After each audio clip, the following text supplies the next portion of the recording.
Welcome to the Valt podcast. We are your car culture cultivators. Again, my name is Shaun, and of course, we are joined by Vijay, how's it going? And Joe, how's it going, everybody? What's going on, guys? Pretty good. It's I just got back from Disneyland. How was that? A week ago. How was that? I mean, like, to be honest, with friends, it's kind of entertaining because, like, one, the people watching is great, and you can make jokes about it with your friends, which is fun. Two, there's like hidden bars everywhere in Disneyland and in the California Adventure Park, so it's like kind of fun to do that and then explore that area. And Did you get photos of you wearing the Mickey Mouse hat? No, I didn't, which was great. I was trying to get my friends to buy some for themselves, but one of the disturbing things about Disneyland is every time I'm there, I just sit around and I look at people and I look at all the disgusting shit that they're eating. And it's just a smell of sugar everywhere. It's like, and popcorn. Yeah, the big thing that was the biggest disgust for me was every time I walked by a popcorn stand, the butter smell was so intense that I'm like, I can't believe anyone would want this. And then the first night they needed food in the park. I really try not to eat the food in the park ever. But they got these like burritos that like destroyed everybody. And I'm like, that's why I didn't do that. Is this the San Diego one? Or? Anaheim. Okay. Yeah, SoCal, right? Yeah, SoCal. Yeah. But yeah, I mean, it was cool. I mean, like, it's way better with friends. So if what the hell possessed you to go to Disneyland anyway? Well, they were wanting to do a group trip. Okay. And we were just at my house one day, and I made a joke, and I was like, we should just go to Disneyland. Like, why not? And just to be funny. Yeah. And they're like, you know what? Let's do it. And then they bought tickets, and I'm like, well, I guess we're going to Disneyland now. So. Are you turning into the guy that goes there like multiple times a year now? I mean, I try not to go. You could put totally. Well, it's because Allie's sister lives like 20 minutes from there, so that's like the issue. Is like she'll be like, "Oh, let's go see them," and then they're like, "Oh, just meet us in Disneyland." So I've been having. I think I've went twice this year. Yeah, seasonal ticket. No, yeah, I'm not doing that. I mean, it's not really my thing. It's not my choice of vacation spot. I would be going to the water somewhere. Yeah, but it was good to not think about work for a couple of days. Yeah. Disneyland looks exactly as it did when I was a little kid. Same rides, the same everything, except Star Wars Land. Yeah. Like before Star Wars Land, I think the newest ride there was like Indiana Jones, right? Okay. Yeah. How long ago was that? Oh, yeah. I could barely. I was when I first went to Disneyland, I was there. So. Yeah. Do they have Marvel stuff now? They do, yeah. But they didn't we walked around it and they didn't like make a new place for it. They just changed all of the like sketchy past Disney stuff and turned it into Marvel. Which I think is kind of funny because now I mean I went to Disneyland with all that stuff, so now I'm like this is the same ride but just there's Spider-Man there. Oh, now. They did it where we're in Tomorrowland, I think it is now. Yeah, somewhere. It's like between that area. Yeah, to the right when you walk into the park. Yeah. It's cool. I mean, like it is fun to be there and to just dissociate for a little bit.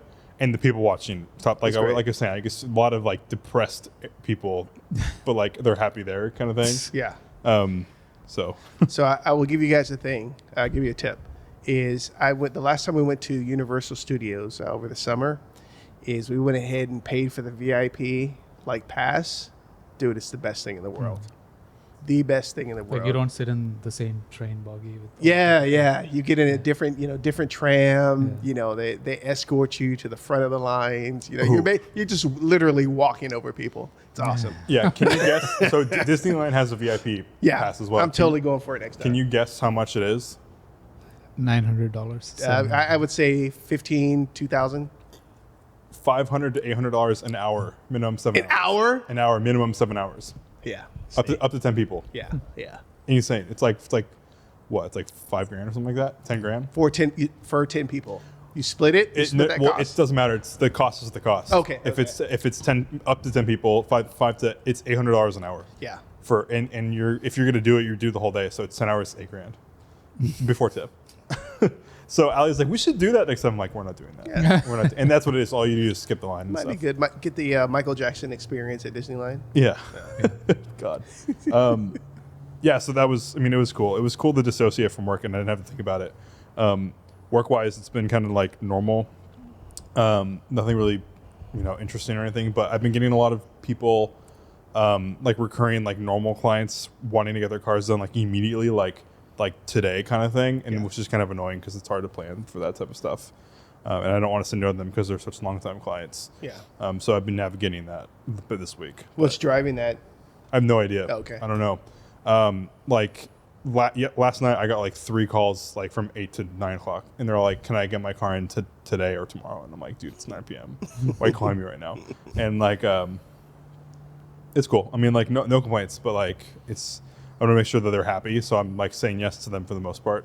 But it's really hard to plan for that stuff. Nice. So yeah, that's been my week. It's really just like coming off of Disneyland and going back into the real world, because when you're in Disneyland, it doesn't really feel like, I don't know, I feel like I was in high school. So with my high school friends, so it was kind of like a dumbass. You know? Vijay, how about you? Oh, I had a pretty big week. I spent all week in Austin. Went with a bunch of friends from my college master's degree batch to watch the race. So we had a group of about 5-6 people together, and just like yours, we had like a good time, mainly because we were together as a group and a lot of jokes around, all that stuff. I mean, I spent a whole week there, and 3 days of it was at the track, COTA, Circuit of the Americas. It's the second F1 race that I've been to. The previous one was also at the same track. And yeah, this one was like, again, hugely heavily attended. It's probably broke the attendance record again of like 400,000 over the weekend. Wow. Yeah. It's like the crowd was way bigger than I expected. Yeah. Yeah, because like the championship is not especially close, but still like the turnout was insane. And yeah, I mean, as you said, the VIP ticket or like a higher level ticket is definitely a consideration for me, because the GA thing was like really rough and super crowded. So next time if I'm going to get a grandstand or something. Nice. Similar. You didn't get a media pass? No. Oh, okay. Not for F1. Yeah, but like all of my friends, like they really enjoyed it. Some of them, for them, it was the first F1 outing. So Nice. they were really fun. We had a lot of fan activities that we did, like the pit stop challenge, Yeah. reaction time challenge for start of the race and things like that. So Yeah. super fun. And I definitely think it's worth getting a grandstand, because it's like way too hot out in Texas during the day, Yeah. sitting in the sun, like carrying your own chair and stuff like that. I dare to say that racing is probably the best sport spectator Yeah. event that Yeah. you can go to. Yeah. Yeah. Even not being in a racing. Yeah, you can awed literally every like camp time out or just like Yeah. have a picnic by the Yeah. racetrack side. Yeah. Yeah, they had a lot of stuff in addition to F1, like Porsche Carrera Cup, Le Mans Legends, like Yes. I like old F1 cars and stuff. So yeah, a lot of cool stuff. And apart from the F1 weekend, I spent a lot of time going around Austin, like the Nice. whole town. Downtown was really nice, super clean and well organized, and didn't see any sketchy stuff happening. And even late at night, it was super safe, and we could. Because everybody's got guns. Yeah, even late at night, it was super alive. Like Yeah. a lot of places were still open late night till 11, 12. Yeah, lots of good food options. And overall, I felt that like if you're spending time in Austin, it's probably going to be downtown. Yeah. Because outside that, it's kind of barren with no real, good landscape to speak of, except for just one big lake called Lake Travis, which you may have heard of. So you can go to Lake Travis, and it's just like one and done sort of thing. Okay. If you see that once, you're done. So, like in terms of the geographical thing, in terms of driving roads also, I didn't really find a lot of options there. I checked out a couple of car shows right before the F1 weekend on Wednesday and Thursday. The exotic scene is pretty big there. Yeah. I think a lot of people from California have moved there and like making some big money Yeah. in whatever field they're in. And there were a lot of exotics on show, like hypercars and rare McLarens and stuff on show. There's a lot of money in Texas. Yeah. Yeah. Awesome. And no smog laws, right? Oh, yeah. Yeah. They don't have to smoke cars. Exactly. And no income tax for the salary. So Yeah. it's really Wow. cool as well. Yeah. What was the best car you saw out there? The most interesting one I saw was the Oldsmobile, what's that called? Like the land speed record car, Oldsmobile Aerotech. Okay. Remember the Oldsmobile super slippery one Yeah. that looks like a fish, Yeah. literally? It Oh, did yeah. like 260 miles an hour or something in the 90s when they came out with it. So it's called the Oldsmobile Aerotech. Nice. Yeah, that was like probably a super rare example. And yeah, like all these hypercars were there, like all the Lambo, McLaren, P1, that sort of thing. Yeah. Yeah. I mean, yeah, it's pretty good scene, but where do they even drive? There's no interesting roads. Yeah, they not just there. collect Yeah. them and throw them in there with you four-car go garages. you go to Circuit of the Americans and drive, I guess, like at the Yeah. racetrack. Yeah. No back roads to speak of. No, everything's flat, straight. Stop sign straight. Yeah. Stop sign straight. It's actually pretty depressing once you get out of Austin. Like I've been there once, and I remember we were Ubering out of Austin and going into one of my cousins' houses, which their neighborhood was really nice. But like you leave the city of Austin, and there's straight up nothing. We passed by Coda, literally nothingness for forever, and then you get into like a nice like neighborhood with Whole Foods, Yeah. and it's also in the nothingness. Yeah. Yeah, it's kinda like insane. so vast and open. Like things are so far from each other. And one good thing was the speed limits. Like you could easily see speed limits above 75, even 80 in some places. So you could just cruise at 95. Yeah. Yeah. In general, like that. And having a normal sized car is like a life threatening thing there, because everything is a pickup truck or Escalade. It's because gas is only 2.5, 2.6. A big old pickup truck. Yeah, it's like illegal to drive a small car. Just imagine driving a kit car. Yeah, you open the tap in your house and you get gas from there. So it's like literally that cheap. Nice. Yeah. Yeah, So- it's a pretty interesting, different sort of culture from California. But yeah, definitely good if you're into a lot of downtown life, exploring food and stuff. Yeah. So is the F1 race like the experience around the races? Is it kind of similar to like the historics and stuff that we do? Absolutely not. It's way worse because there's no access at all. You're literally, the best thing you see would be behind the fence. Like there is absolutely no access to pit lane, paddock, nothing. You're literally sitting on your lawn and seeing things go by. F1 is extremely gate kept. So they are exclusive, and like in order to see the slightest bit of access, you have to pay several $1,000s. Like just to get to the paddock, you're probably paying $5,000 to get in there. Don't you remember when they were trying to pull all that stuff in like Las Vegas? Yeah, in Vegas. Yeah, I remember that. It's way, way blocking views and from like, hotels. The whole weekend was like fun because of my friends, but like what left a bad taste was the extremely extortionary pricing of things. Like just to buy like a small burrito size thing, a friend got charged a burrito plus fries. He got charged $42. Wow. At the For what? How much? $42 for a burrito plus fries. Sheesh. And like beer cans were being sold for $16, $17. Sheesh. It's absolutely insane. They did not allow us to take food inside. Yeah. So this whole thing was very disappointing. It's like super opposite of all the domestic American racing, where you can be on the grid before the race. You can see the paddock and everything for $50. Yeah. Literally. Yeah. Like I would totally go to IMSA and IndyCar before I go to F1 again. Oh, okay. Because of this whole, extremely extortionary behavior. Yeah. So in general, F1 is best viewed on TV, Sure. Yeah. unless you're spending big bucks. If you have like a lot of friends to go with, you can definitely try it. Yeah. There's a lot of fan experiences to try out. Like we did a few pit stop challenges. Like we sucked, but we had a lot of fun changing the tires, like Nice. stuff like that.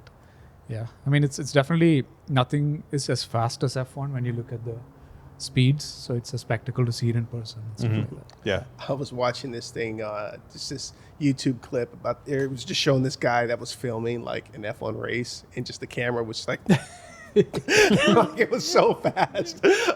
Like seeing them go through the SS section is Yeah. absolutely insane. Like, Yeah. they're pulling like 5 to 6 Gs through corners.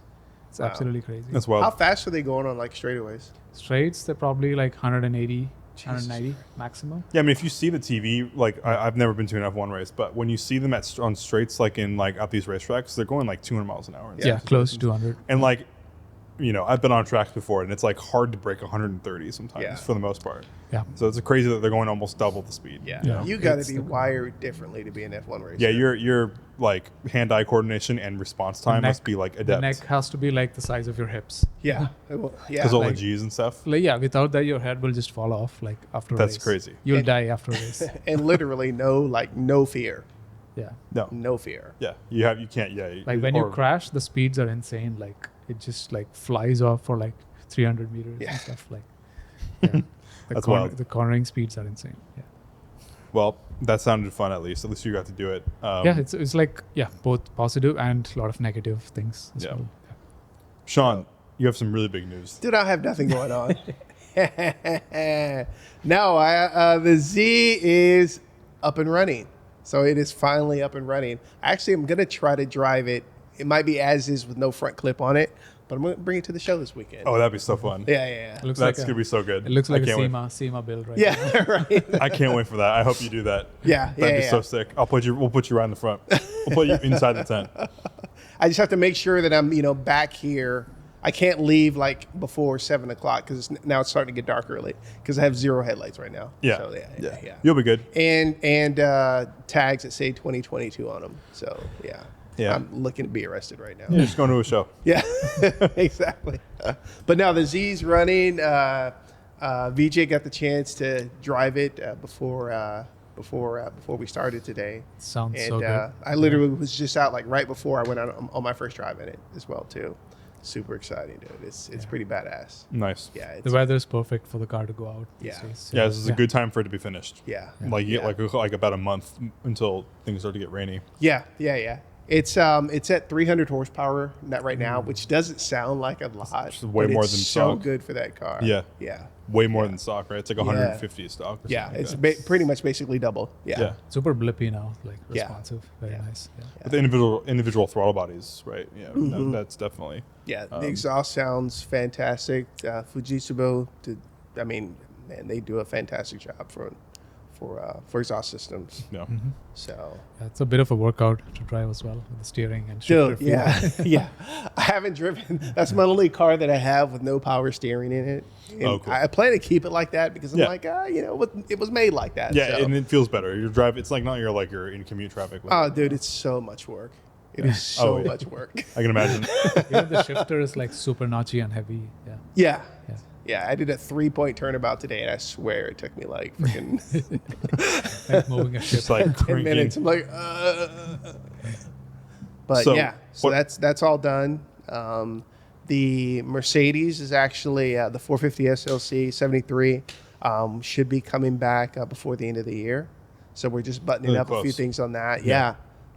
We welded the fenders or the fender flares, I should say, on there, and engine and everything's buttoned up on there. So yeah, Nice.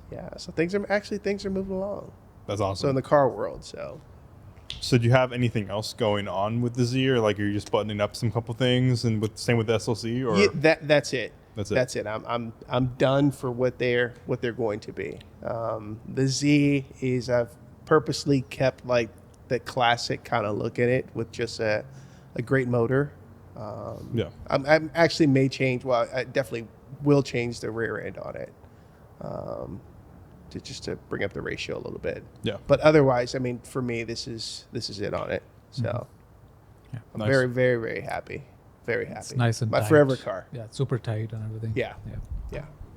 Yeah. yeah. I'm really looking forward to seeing you driving that thing. It's been so long. Yeah. since it's been. You'll see it everywhere next summer for sure. Yeah. Yeah. Oh yeah. Drive Understandable. that thing out everywhere. Cool. Okay, so that brings us into the marketplace finds section. So this week we're talking about Bruno Sacco. So the first 3 I picked 4, but the first 3 cars are Sacco cars. So who's Bruno Sacco for those Bruno that don't Sacco know? is an automotive designer, and we'll get into him right after right after the marketplace finds, because Vijay and I will be talking about it. Okay, Actually, cool. Vijay will mostly be talking about it because you probably know more than me. Yeah. No, I know think is he you- dead? I think you know more. Not to give it away, but he's dead, right? He's dead. Yeah. Recently dead. Yeah. Dearly departed. Yeah. Yeah. So the first one is the iconic 500e. Dear departed. I love these cars. I've driven a couple of them. You still have this in the family? Yeah, my dad has one, and I would love to own one at some point. Cool. So for those that don't know, what's the history? What makes these cars so good? Yeah, so for like 99% of the population, even in the car world, this just looks like a 5-liter Mercedes. Yeah. But what it really is a W124 they put an SL motor into it. Then they shipped it to Porsche, who widened the car and did all the suspension work and tuning for it. And then they brought it back. Yeah. So it was tuned by Porsche, not really necessarily built by them, but like a tuned sports sedan for Porsche.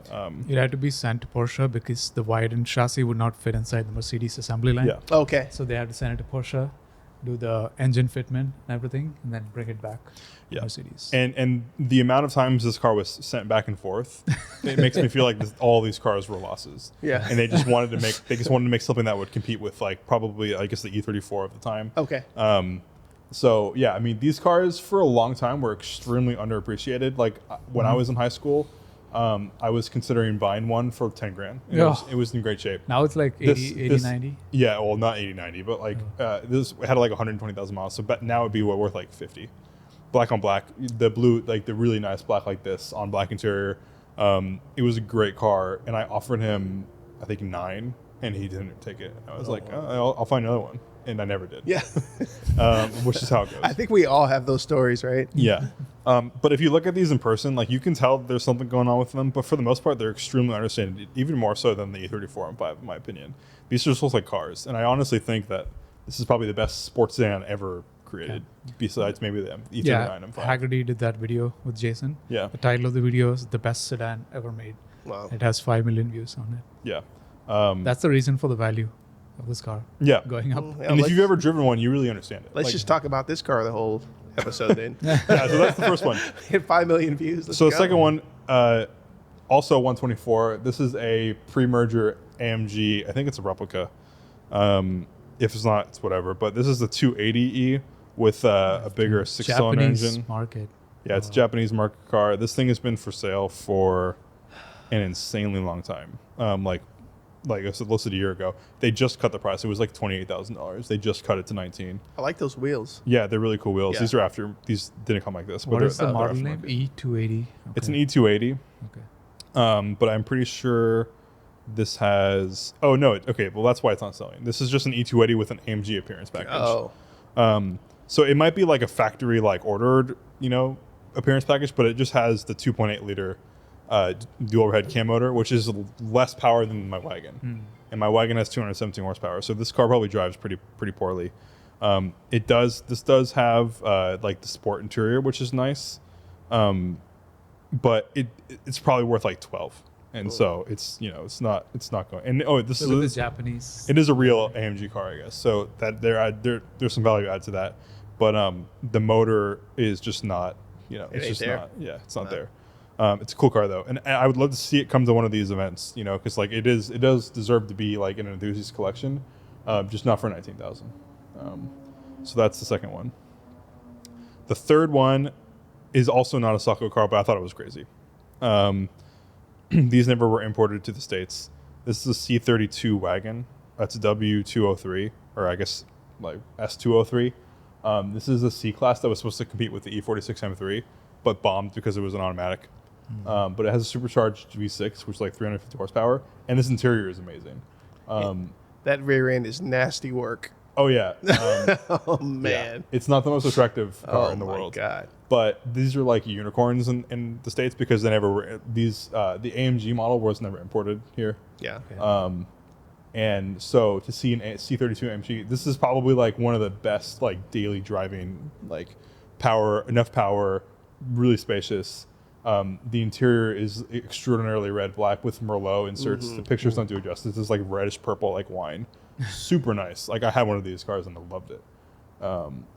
But yeah, I mean, this is already You at had the sedan, 21,000. right? I had You the had the sedan, sedan. had 50,000 miles on it. It was awesome. I do miss it. Is this like supercharged? It is. Yeah, it's a 3.2 liter supercharged V6 with 349 horsepower. Okay. The motor is the same motor as the E55 that you drove, but with two cylinders dropped off and a supercharger. So yeah, I mean, it's a good car, and it's $21,000 is a lot of money though. So we'll see. The sedans go for like 10 in perfect condition. Yeah. because they just didn't do well. And then lastly, I guess I always like seeing these. It's an E34 M5, so the competitor to the 500E that we just talked about. What makes this one special, in my opinion, is it's a 1991 year, so it gets a 4-seat option. So this is kind of rare. It's like, As opposed to the bench, huh? Yeah. Oh, yeah. I've never so seen that before. 91, I think maybe 90 only. This is my dad's first C34 had a 4-seater option, and I just think it's cool. I think in Europe you can get this as a fridge box. I think this is just storage in a U.S. car. But that's all the reason why I picked it. I mean, That this white on gray is pretty sick, too. yeah, white on gray is like a great spec. This shouldn't have throwing stars. So it should have turbine covers, but It's really clean. yeah, super clean. And yeah, I mean, even the steering wheel is correct. You usually never see these cars with the correct steering wheel because it just kind of looks boring because there's nothing. This is the same exact steering wheel as like a regular 5 Series, but slightly thicker, so you would never notice. So most people change it. But this is cool. 91 is my favorite year just because of the 4-seat option. So I hope it goes for, not $8,000, so I don't have to buy That's a a car. good looking car. Yeah, you should get one. You should get this one. This one's nice. Yeah. But yeah, those are the marketplace finds. Oh, is that a Renault? Which one? The This? yellow one? Oh yeah, this I've been watching this. I don't know what the hell this Sport. is. This is like an Elise competitor. Yeah, that they well, made. it looks exactly like an Elise. Like yeah, it's like a Series 1 Elise, right? yeah, like what? Look at You this. jump over the doors to get in. Yeah, it looks like a Gran Turismo special. Like just imagine like Shaun, this you pulling need up. this. It No, I definitely don't. looks like a need bug. this. Looks Shaun like a needs little, this. little like animal. Shaun needs That this. looks like a terrible idea. What's you know, the you know, bid at? 23? What is that? Doors go up. I mean, these things probably aren't worth much, right? I mean, like what is this powered by? It's just Shaun, like it's a good There's deal. there's an old there's that saying. What's that? When the 23. doors go up, the panties go down. yeah. Not in that thing. It ain't happening. No, this is definitely like way shittier in person than it is in photos. Yeah. Like it's definitely one of those cars, even though the shift knob's kind of like fun looking. So Elise Yeah. looking. yeah, it's Everything so is like built. Elise. It definitely was a competitor, and there's a reason why they don't exist here because they're probably super bad. But yeah, I've seen this. The Cars and Businesses has been promoting the crap out of this thing. Every time you go on their website, first thing that comes up is this car right now. Those seats they almost look like Porsche seats. Yeah, they're they're Recaros. just Okay, Recaros, yeah, okay. yeah. They look like a 996 Yeah, turbo seat. 996. Yeah. I bet. I wonder if that probably is factory. Huh? I'm assuming, without having to go into the ad. Yeah. That's but- probably the best feature on the car. Yeah, I bet it's. It's probably not good. It's US probably not title. good. What's You- the you model said- year? look at these. Look at this. Oh my god. Look at that. Oh my. It's like a Cybertruck level build quality. Yeah, this is so. Oh my this is like this is a danger. This is a dangerous car. I wouldn't. Yeah, Shaun, No. don't buy this. No you, way. you just get face planted onto that. Yeah.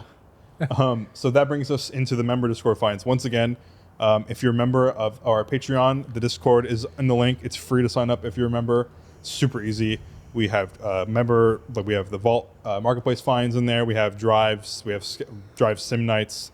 We're actually going to do one in 2 weeks. So join the Discord. You'll get all the access to that stuff. It's really fun. And it's free to join. Yeah. It's a great place. I mean, if you're into cars or car culture, it's a great place to just kind of talk to different people, engage in some of the conversations that go on there. Yeah. It's a cool group. Yeah. We are a cool freaking group. Yeah, and we're also not just talking about Vault stuff. There was a drive organized for Luft back when Luft was happening. Like there's a bunch of we do basically everything. We try to organize people to go to other events if we're not doing something that weekend also. Yep. So it's a good time. But the first one, I think we're bringing it back to Sacco. This is a Euro W126. It has like a fun body kit on it. And it's like very Euro effect. So like if it's not probably not like, look it like has like these like wood trays that are definitely not factory, but like they're definitely like 80s period modified. This steering wheel is extremely valuable, like $700 steering wheel. Like so it's an interesting car. It probably doesn't run, that's why it's worth $5,000. But I think my dad put this in the Discord. So yeah, this is a good car, but mostly for parts. All right, so the main topic of this episode is Bruno Sacco. He died recently. Yeah, you guys have been talking about that. I have no idea who this guy is, but he seemingly has led an interesting life. Yeah, so he's an automotive designer, as And he's mentioned in the beginning of the podcast. Namely with the Mercedes. Did he design anything else? I'm sure he did, but nothing He notable. initially tried to get jobs at some Italian companies like Gia, but then immediately moved to Germany. Yeah. Yeah, he was born in Italy. Okay. Tried to start a career in Italy, but then soon moved to Germany. Yeah. And do you know what the first car that he designed with Mercedes? I mean, he was hired like 15 years before he became the head of design. So like literally 1958. So he must have touched a lot of things. Yeah. But started as the chief design in 1958, which is when they started the new series of S-Class and stuff like that, right? Yep. So I don't know exactly the chassis codes, but 58 is when he became the chief designer. Yeah. But everything from 58 till 99 was led by him. So everything from trucks to cars to all the automobiles in Mercedes, was done by him. Yeah. And we think he's impactful because, we all care a lot. As looked in the marketplace finds, we all care a lot about his cars. Yeah. Yeah. So he designed he was the lead designer for all those cars For 25 years. for 25 years. Yeah. So like 126. the Gull 124. Wing Yeah. was No, the Gull not- Wing not the was Gull that's I'm sure that 50? was right after. Yeah, he joined in right after. 1958. Okay. He became chief in 74, something like that. Okay, got it. Okay, I So see. Goldwing's probably like mid to late 50s. So 50s. he, Yeah, he yeah. got hired right when that was probably Okay. ending production. Yeah, so 74 to 99, everything was by him. Nice. Yeah. Nice. Yeah, and he's and into the Mercedes was over engineered during this period of time, so a lot of the credit also goes to them, because I do think that if these cars were not designed engineered well, I don't think we'd be talking about the 124 really. Yeah. So although he did help, he was the lead designer on it, and like the 126 and all these other cars, without their engineers making these cars literally bulletproof, Sacco would have just probably been like a nobody, And the financial freedom to do all that work, right? Yeah, billions of dollars in development on like E30 competitors, Yeah, that would never be allowed in the modern day, that much Yeah. financial freedom, because it's not engineers at the top of companies, it's more like MBAs and accountants Yeah. who are leading the companies. Yeah. Yeah, I never really thought about that until you guys said that, because I look at there's so many like classic Mercedes that are just out and about, like not unrestored, just like everyday like 70s, 80s, 90s cars all over the place. They used to. Yeah. Yeah. Yeah. I mean, when you think of like old Mercedes, like it's all of these cars. Like Yeah. you think of the reliable. I mean, at least you think about like a reliable car. I think of like a W123. W123. Like Yeah. like Yeah. It's the these cars just best-selling worked. Mercedes of all time. Yeah. Yeah, and the 124 that preceded it had the biggest development budget I think of all time. or Just the something like suspension of it was more than the entire budget for the E30. that. Yeah, which something is like that. hilarious. Wow. You know. Nice. Um, Did he come up under anybody, like as far as his tutor or him being a Not sure. tutorship? That- Okay. Yeah. Yeah. Just asking. no one notable, obviously. Okay. Hopefully, no one hates me for that. Yeah, I mean, he did his own thing, like at Mercedes. Like, Okay. Yeah, I don't think he had a lot of influences that came in the design. Yeah. But in general, in my opinion, spouting history is kind of boring. Yeah. We Yeah. can go all day about Bruno Sacco, and we have friends who have podcasts that talk hours on the same like angle of a car or something, and we love them, and we love watching the episodes. Yeah. But that's on our podcast. Yeah. Yeah. So I just want to go through a few of our favorite Sacco design cars. I know you probably don't know the chassis codes, but you do know the cars because you want some of these cars. Yeah. R120. I'm gonna be the guy in the background. Ooh, ah. So He did that? I'll start with I think probably one of the most iconic cars Mercedes designed by him is probably the 560 SCL. So a 126. Oh yeah. When you think about that car, you think full opulence, financial district, like even driving the car, it smells wealthy. Everything about that car is so specific and unlike anything else, even from Mercedes, like the E-Class of that time, or I guess the 123, 124 of that time, nothing doesn't feel like that. Nothing feels anywhere close to the S-Class from that era. Even the 140, which is the S-Class after, doesn't have that same sort of feeling as the 126 does. Mm-hmm. So I think that is probably one of the top cars on this list. And for those who don't, I'll put it in post. 126, 560 SEL, or any S-Class, but it has to be a V8, I think. Yeah. In this situation. Vijay, what about you? What is the top car for you? Yeah, I think in terms of significance of his design, I think the most impactful, like historically significant design is definitely the W201, which is kind of what saved Mercedes from being a smaller volume manufacturer of like more higher end stuff to even more affordable stuff like the 190E, which was kind of like, it was like literally a scaled version of the existing model while having all of the good properties of the existing models, but still being able to have a better gas mileage, better handling, lightweight, and all these things, which they could also extrapolate into the motorsport scene against BMW M. So I think this car definitely paved the future for Mercedes beyond the 1980s because they were kind of getting a little bit old man sort of car. And they had to have like a more lighter, nimble, athletic product, which the 190 was at the time. So it was a huge ask to meet all the expectations of the existing products while also be cheaper and smaller. But they definitely managed to pull it off with insane amount of over engineering again. Yeah. Have you ever driven a 201 in any trim? Only the 2.316. Okay, so the best, one of the best ones. So what does it feel like? Have you driven an M3? I M30? E30 M3, no. I've been in one, but not driven it. But like I felt the 2.316 was the most linear feeling engine ever that I've driven, and the chassis is the most balanced also. Like you could like be on the limit of it and be so safe while driving. Yeah. Because like the front to rear grip is so perfectly well balanced. That's a really big thing that I feel about on Mercedes of this era is suspension feels extremely compliant. Yeah. Like and really, really like you could do anything you want with it. And compared to the E30, this thing was so solid. Is what I felt. Like the E30 has rattles and like cheap feeling.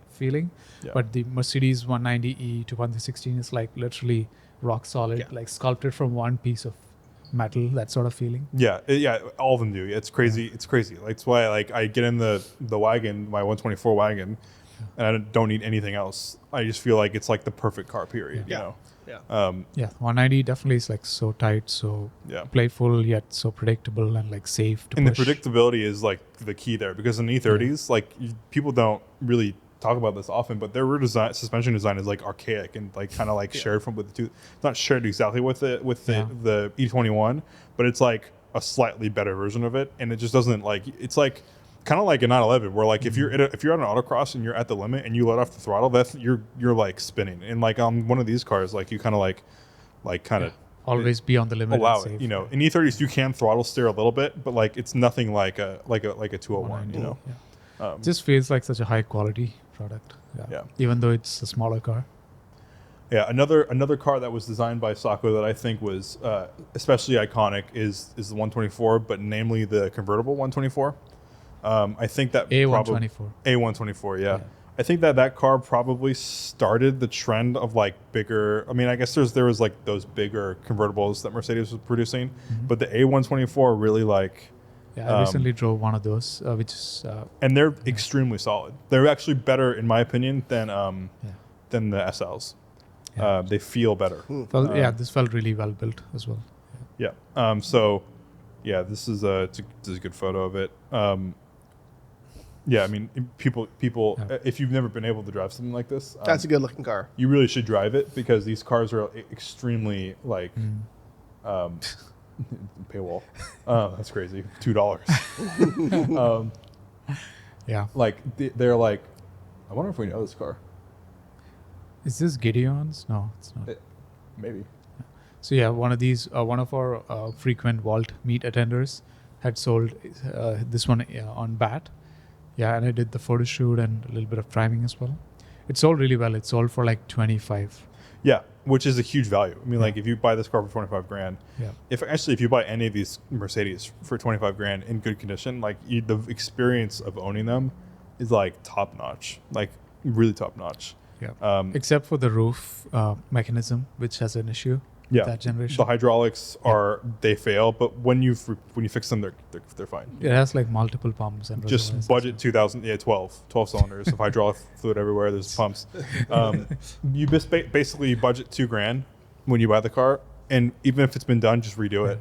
Does it also have the biodegradable wiring? It does, unless it's a 95 or newer. Okay. Wires which just like recycle themselves. Yeah. So engineering wise, you know, although these cars are bulletproof, they do have some pretty significant flaws. I think it was just like the time. Yeah. Same thing with the E36. To show it's like eco-friendly. Yeah, exactly. Yeah, typical. So yeah, and I think I'd be remiss to say I think the 124 wagon is probably one of the top 5, probably top 3 most iconic wagons of all time, I think. Yeah. So obviously I'm going to be putting that. This is also 124. But Vijay, what else? What else are you thinking for Sacco? I mean, like a wildcard entry, I would say in terms of concepts, I really enjoy looking at the C111 Gullwing. C111, which shows up at Montreal Car Week pretty much every year at the Mercedes station. Oh, yeah. Yeah. This one's like really wacky and kind of like out of the... Is that like a one of out one of the or... box. Oh, concept, yeah. Yeah, out of the box sort of design, but I really, really think it's fun to look at for sure. They tried to do like a Wankel project, I think, with this, which did not work out. But yeah, it's a really good sight to behold during Car Week, seeing this at the Mercedes podium every year. My favorite part of this car is the interior, because it's fun. Every time you click this, new ads pop up. These people are like, every click is a new ad. But like, this was part of their Wankel project. Yeah, Oh, really? So this is a rotary car? I think I don't know if they put the rotary engine, but it was part of the project. Wow. Yeah. That's cool. Yeah, I mean, I love seeing this car appears at almost every car week I've been to for a while. It's cool, but it's not a good looking car. Yeah, it's weird. Yeah, it's weird. If I was going to pick a car to buy for like an ungodly amount of money, it probably wouldn't be this. Yeah. Especially if once we get to the interior, but we're going slow because of the ads. But it looks like just like a 124 inside, which is awesome. It's like one of my favorite parts because it's just like looks like a regular car. Yeah. Okay, we don't need to. This is just crazy. Just search interior. That's fine. But yeah, anything else before we go? I mean, we already talked about the 500e, so that definitely falls. Yeah, the 500e is probably like iconic. probably an extremely obviously an iconic automobile. If you have any other Sacco cars, I mean, we did talk about the 140, we did talk about the 129. There's a lot of cars that he designed. We'd be here all day if we talked about them all. And the W123 is still the best-selling Mercedes of all time. Yeah, well. over a And million. it's running units. as taxis, like in all sorts of countries around the world. Those are running as taxis. The 124s are running as taxis, 201s in some spots. These cars just run. Yeah, one of these eras of cars has a user manual. In that, there's an interesting line that says, on the part where it says how to service the axle, or like replace the axle, the engineers wrote, we do not anticipate failure of this component, so you will not need to replace this. Yeah, that's awesome. So confident in their cars, which is kind of missed today because of the planned obsolescence of cars. Yeah, because that's just their new economic model. Yeah. So that brings us straight into the scenario. So also Sacco themed. You're given the opportunity to pick any car designed by Sacco to keep and use for free forever. The caveat is you can never sell it, and you'll never be able to buy another Sacco design car ever again. So you have to pick one Sacco car forever, and you can't get rid of it. So what is it and why? But we can just use it for free? Yes, it's your car, but you just can't sell. You can't sell it for money, and you can't buy another Sacco car. So you're getting the Sacco car. That's it. Okay. Yeah, I got my choice. What's your choice? It's like the 2.5 EVO2. Okay. That's automatic. Yeah. It's a manual. We should have qualified that without being the Evo. Yeah. Right. Well, even the base 2.316 is like I think when I get a chance to buy a good one, I think it'll be a forever car for me. I drove one like in anger for like half an hour, and it's pretty much the best car I've driven, like overall. Yeah. I've never driven one. I would like to drive one. My dad wants one. It's so good. Yeah. I was going to say 500e because I think it's a perfect all-around everything car. Yeah. And just good enough, like stylish enough, comfortable enough, and fast enough if you need it to be fast, But I've never driven one of those, and I would love to. Because I drove an M3 and I hated it. So I figured I was going to hate that. But now everyone loves the 201. It's like I feel like the bus has sailed on the price of those cars. Like it's going up pretty fast. That makes sense because everyone's starting to realize how nice they are. I just get get a so US rare in one. the US as well. Yeah, I just get a US one. I don't really care. I don't care for the. It doesn't matter to me. I'll just get the cheap one, 15, 20 grand. So I'll go for looks. Just things that come into mind, I guess. I've always liked like the old classic. Is it the 280, like the 60s, early 70s, 280s, a two-door? Like the Pagoda. Convert the Pagoda, yeah. Pagoda. Yeah. Does that count? He was employed there. He wasn't the lead designer, but he was employed. He must have touched it. Yeah, we'll count it. Yeah. I think those are great looking. Those are good cars. I've heard they don't drive that well, but but they look. They it look doesn't the matter, part. right? They look yeah, the part. the big Mercedes logo in the middle. Yeah, they totally do look the beautiful. part. Yeah. What is it? The red pig. A 300. 108. Yeah, that's pretty old though. Yeah, W108 is. I like those. I like that. Yeah, W108 is probably like also early 70s, late 60s. Yeah. So it's the same era. It looks the part. Yeah. Oh yeah, that's the dictator car. Yeah, exactly. It is. Yeah. Especially in that race livery. Exactly. It's There we sweet. go. Yeah. You I want the think long it's 6.3. wheelbase? Long wheelbase. 12 Totally. Oh, totally. And it has a 6.3 V8, so it has enough power. Shaun is Talk to me. Sounds like a muscle car. Yeah. Shaun is a closeted dictator. I totally would. Dictator No cars are the democracy. best. No democracy. Yeah, dictator cars are the best. No, there's no democracy. Yeah, tank doors. Yeah, so that'll do it. Make sure to like the video if you enjoyed it. And if you're new, subscribe to the channel. Subscribing to the channel lets us know that what we're doing care. is right. And, we're always changing what we're doing. We've been changing a lot recently, and it seems to be working, but we always want to hear from you to make sure you like the episodes and you don't have any, things that you would change about them, because we're very malleable. The channel's super young. We want to see it grow. We want you to help us let it grow. So subscribing to the channel lets us know that what we're doing right now is working. So or we not. appreciate it. Yeah, exactly. So without further ado, I think we'll end it. We will see you next week for another Appreciate episode. you guys. See you later.